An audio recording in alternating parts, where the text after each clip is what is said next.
Bien loin de son village natal où l'on prend l'eau dans des puits, Momo découvre en Belgique une autre façon de consommer l'eau. Chez nous, l'eau est abondante, on peut la trouver partout. Cette abondance nous fait parfois oublier que dans des pays comme celui de Momo, l'eau est une denrée rare et précieuse. Là-bas, il n'y a ni fontaine publique ni car-wash, car il faut économiser l'eau à tout prix.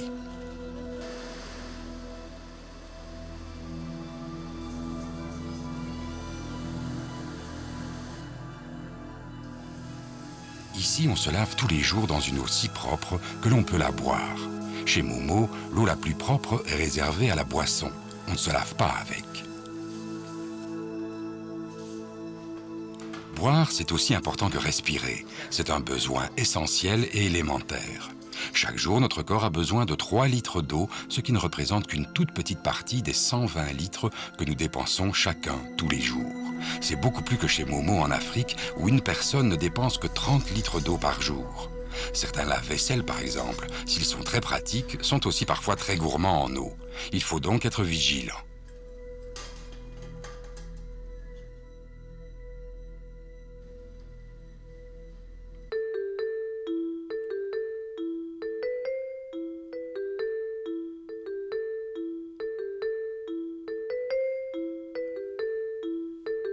Cette nuit, Momo rêvera peut-être de son frère resté en Afrique.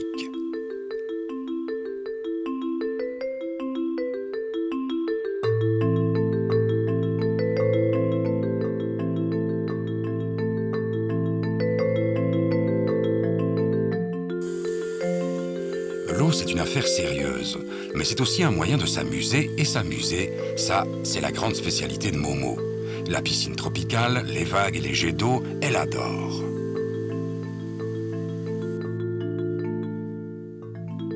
Comme Momo, tu sais très bien qu'il est important d'avoir les mains bien propres.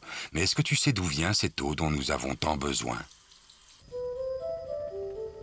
L'eau provient des précipitations comme la pluie et la neige. L'endroit où il pleut le plus en Belgique, c'est ici sur le plateau des Hautes-Fagnes.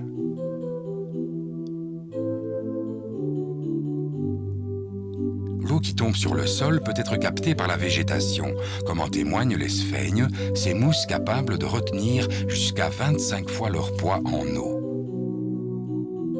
L'eau peut aussi s'infiltrer dans le sol ou séjourner dans les nappes d'eau souterraines avant de ressurgir à l'air libre par les sources. L'eau peut aussi ruisseler et rejoindre les cours d'eau comme les ruisseaux, les rivières et les fleuves qui se jetteront finalement dans la mer.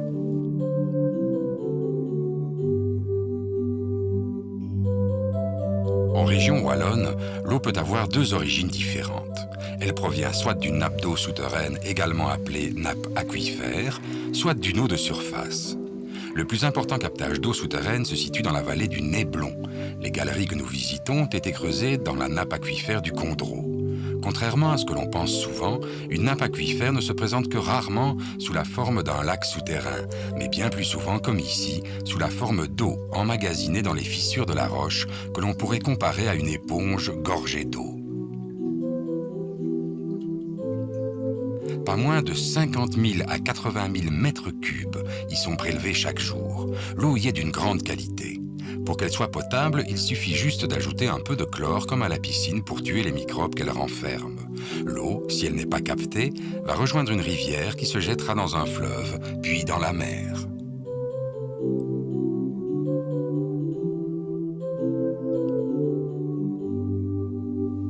Comme tu peux t'en douter, il ne suffit pas de mettre le doigt sur une carte pour trouver de l'eau dans le sous-sol.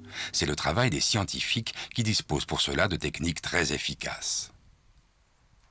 Le géophone est en fait l'appareil qui va nous permettre de mesurer les vibrations dans le sol. Ce géophone est en fait un peu une oreille qu'on va coller contre la surface du sol de façon à mesurer et à enregistrer les vibrations provoquées dans le sol par le marteau. Le marteau, par sa chute sur le sol, va déclencher la vibration qui sera enregistrée par les différents géophones. Ce petit appareil que vous voyez ici est en fait un interrupteur qui donnera le top de départ pour l'enregistrement des vibrations par l'ordinateur. Les vibrations provoquées par le marteau vont se propager dans le sol jusqu'au géophone. La vitesse de propagation sera fonction, entre autres, de la présence d'eau éventuelle dans le sol.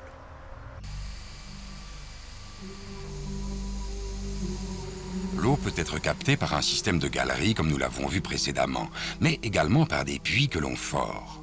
Le forage permet de bien protéger de toute contamination extérieure les eaux que l'on va pomper.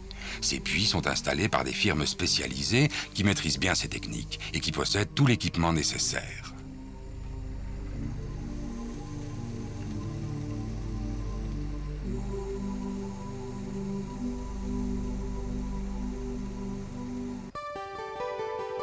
Les régions qui sont dépourvues de nappes aquifères de capacité importante ont recours aux cours d'eau.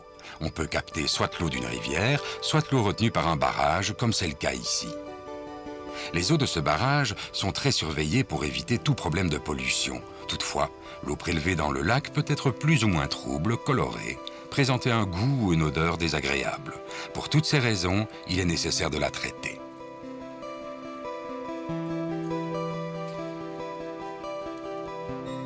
L'ensemble des opérations est surveillé par le poste de contrôle.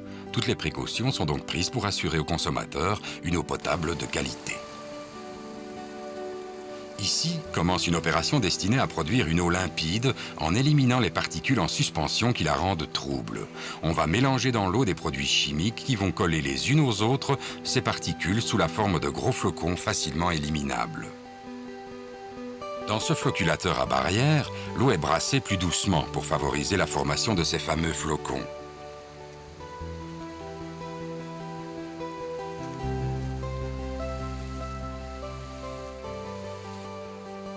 Dans cette partie du bassin, on envoie par le fond des bulles d'air sous pression.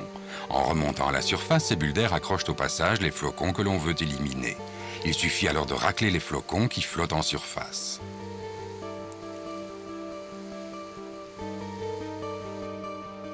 Débarrassée de ces flocons, l'eau poursuit son chemin dans la station de traitement. Pour rendre cette eau potable, il faut maintenant la filtrer. Pour cela, elle traverse de haut en bas une couche de petits grains de calcaire pur.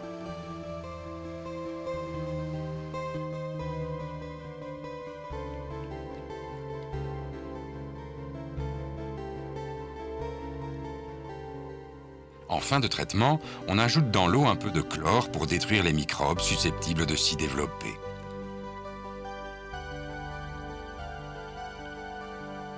Après avoir subi tous les traitements nécessaires pour devenir potable, l'eau est stockée dans d'immenses réservoirs en attendant d'être consommée. Cette eau est rigoureusement contrôlée dans un laboratoire de chimie car on ne peut prendre aucun risque pour la santé des consommateurs. Elle doit être limpide, incolore, inodore et doit avoir une saveur agréable. Elle ne peut pas contenir de substances polluantes ou de microbes qui pourraient provoquer des maladies chez le consommateur. Le contrôle est très sévère.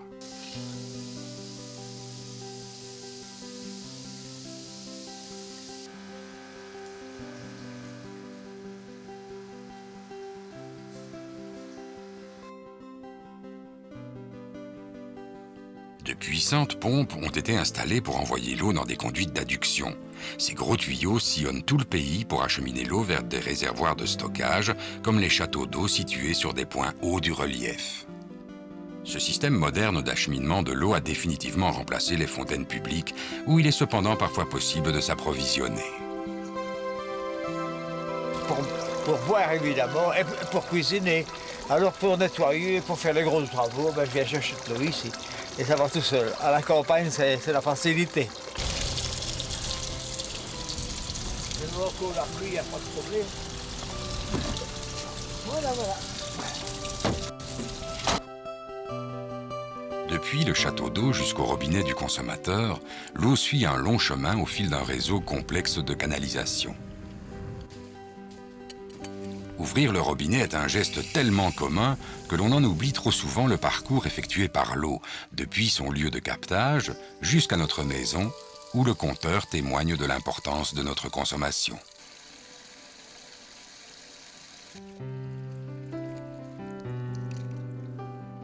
L'eau dont nous avons besoin en grande quantité à la maison pour toutes nos activités comme le nettoyage, la lessive ou la cuisine n'a plus de secret pour toi.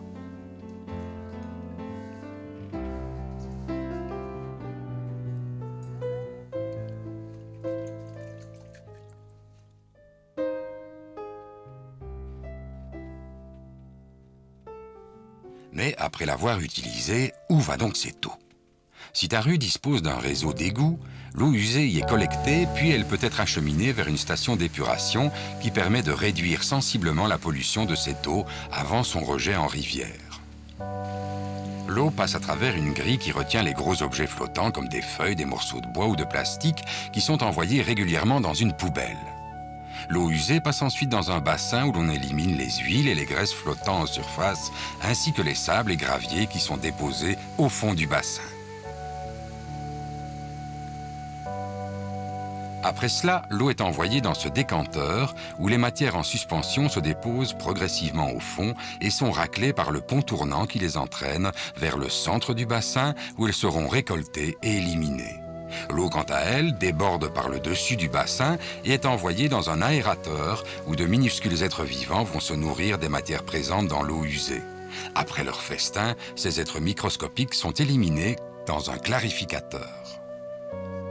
Une fois clarifiée, l'eau peut enfin retourner à la rivière, mais attention, contrairement à ce que certaines personnes pensent, le traitement effectué dans la station d'épuration ne la rend pas potable. Les boues récoltées au fond des décanteurs sont épaissies, puis serviront à fabriquer du biogaz ou à fertiliser des cultures.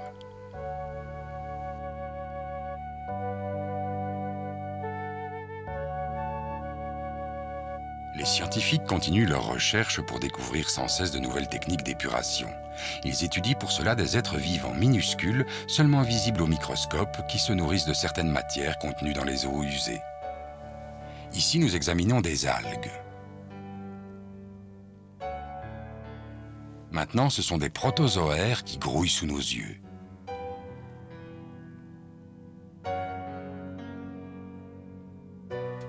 Un rotifère se régale. Voici le festin examiné de plus près. Des végétaux capables de prélever efficacement certains éléments nuisibles dans l'eau sont également sélectionnés. L'association des bactéries et des plantes permet la mise au point de techniques d'épuration naturelles pour rendre l'eau encore plus propre avant son rejet en rivière. Ce procédé a aussi comme avantage d'être moins coûteux et est donc plus adapté à des pays moins riches comme celui de Momo.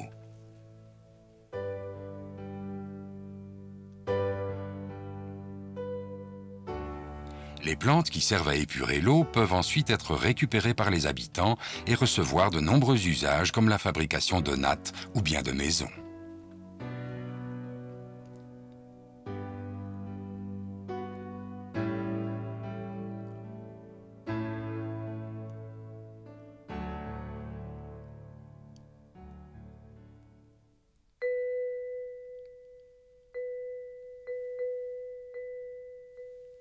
Tu sais que la pluie et la neige alimentent les nappes souterraines, les cours d'eau, mais permettent aussi l'existence de tous les êtres vivants que nous connaissons. Après un long cheminement terrestre durant lequel elle va s'infiltrer, ruisseler ou être utilisée par l'homme, elle rejoindra l'océan pour recommencer un nouveau cycle.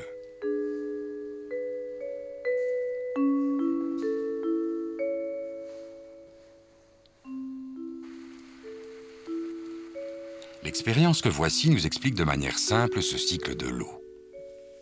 On commence par chauffer de l'eau dans un bassin.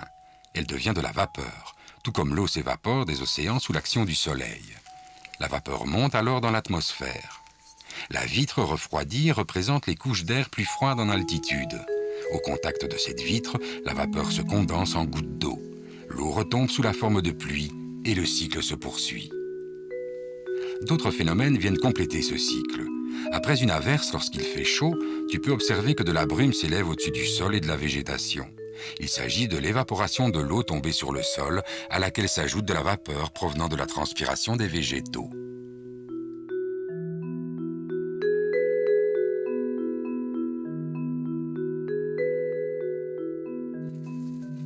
Une expérience simple et amusante te permettra d'observer ce phénomène. Il suffit pour cela de placer un plant de tomates bien arrosé à la lumière près d'une source de chaleur et de l'emballer dans un sac plastique.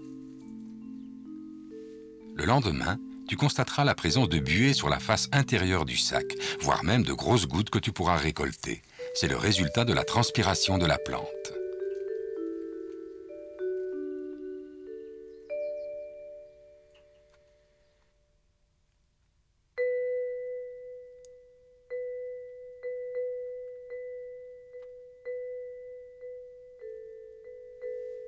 Sensibilisés au problème de l'eau, Momo et ses copains sont devenus des spécialistes de la lutte contre le gaspillage. Il faut prendre une douche campagne parce qu'à la douche, on utilise moins d'eau campagne. On peut récolter l'eau de pluie dans une citerne, comme ça on peut laver sa voiture ou alors arroser le jardin ou laver la cave avec. Quand on se lave les mains et les dents, on ne doit pas laisser le robinet ouvert ou sinon on prend trop d'eau. Allez, Kevin, dis-nous un petit peu comment tu pourrais économiser l'eau. Moi, aller au carwash parce qu'au carwash, on utilise beaucoup plus d'eau que quand on lave la voiture à la main. Des fois, maman, elle nettoie les légumes et elle garde l'eau, elle arrose les fleurs dans le jardin. Économiser l'eau, c'est une habitude à prendre, mais il existe aussi des petits trucs pour nous y aider. Aujourd'hui, les clients se renseignent de plus en plus sur les diverses manières d'économiser de l'eau. Le premier concerne la robinetterie, le deuxième les réservoirs de WC à double mécanisme donc, et le troisième les récupérateurs d'eau de pluie à fixer sur les gouttières. Une simple pression sur ce bouton permet de réguler le débit de l'eau.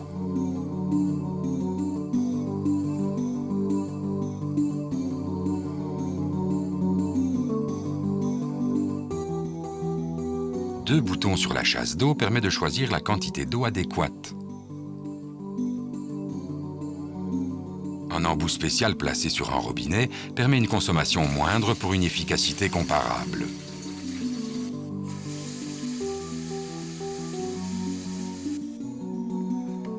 Ce système permet de recueillir l'eau de pluie qui sera utilisée pour tous les usages ne nécessitant pas une eau potable.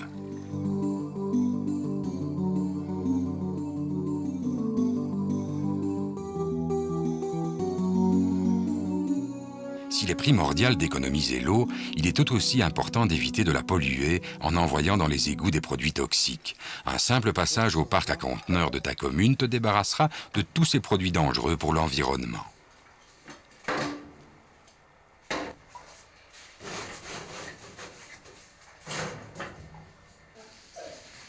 Vous pouvez fermer le livre qui est sur le... Il y a d'autres choses que l'on peut faire avec l'eau. Pensons par exemple aux pompiers.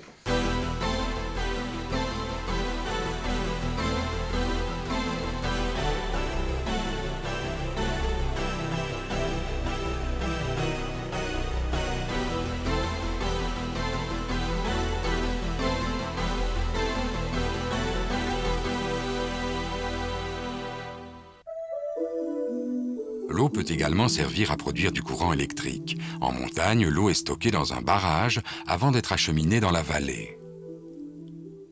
L'eau est alors envoyée dans des conduites où elle prend de la vitesse pour faire tourner les turbines de la centrale hydroélectrique.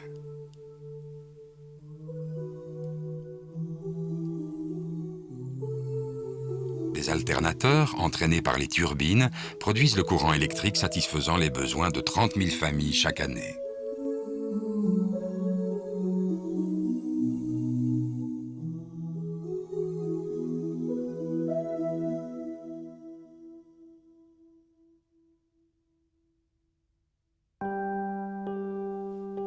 Parmi tous les usages possibles de l'eau figurent notamment les usages agricoles.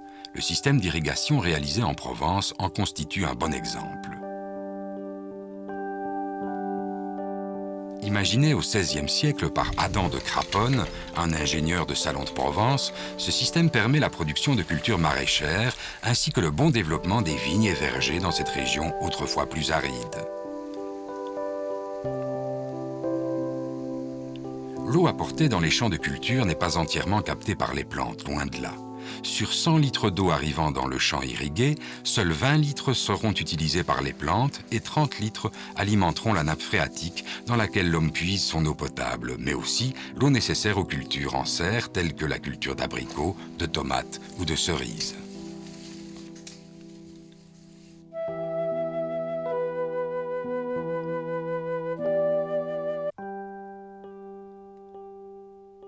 Je m'appelle Mahama. Je m'occupe de l'approvisionnement en eau de la ville de Ouagadougou. Je suis né dans ce village qui s'appelle Kélegom. Au Burkina Faso, un pays du Sahel, l'eau est un bien rare et précieux qu'il convient d'économiser. C'est de ce type de puits que les femmes tirent l'eau nécessaire à leur famille ainsi qu'à leur bétail. Les forages, plus hygiéniques, sont rares car beaucoup plus coûteux. Tout est désert, les arbres sans feuilles. Les arbres, il y a pas, c'est carrément le désert. On n'est pas au désert en tant que tel, mais vraiment ça tire vers le désert. Un enfant qui enlève de l'eau pour boire, voilà, il enlève, il boit.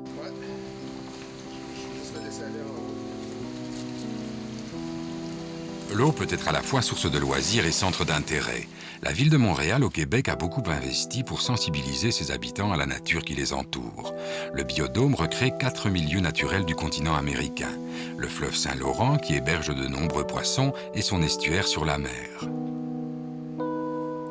Le continent arctique, au climat polaire, où vivent plusieurs espèces de manchots.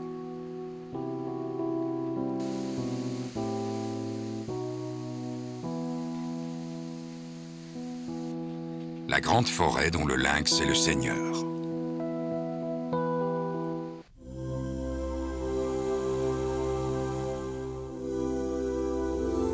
Sur les plans esthétiques et récréatifs, elle présente beaucoup d'intérêt pour le touriste ou le vacancier. Que ce soit la pêche, la planche à voile, le kayak ou encore la plongée, tout le monde y trouve son compte. On ne s'étonnera pas non plus de constater l'implantation de nombreux campings et centres touristiques, preuve s'il en est de notre attirance pour l'eau.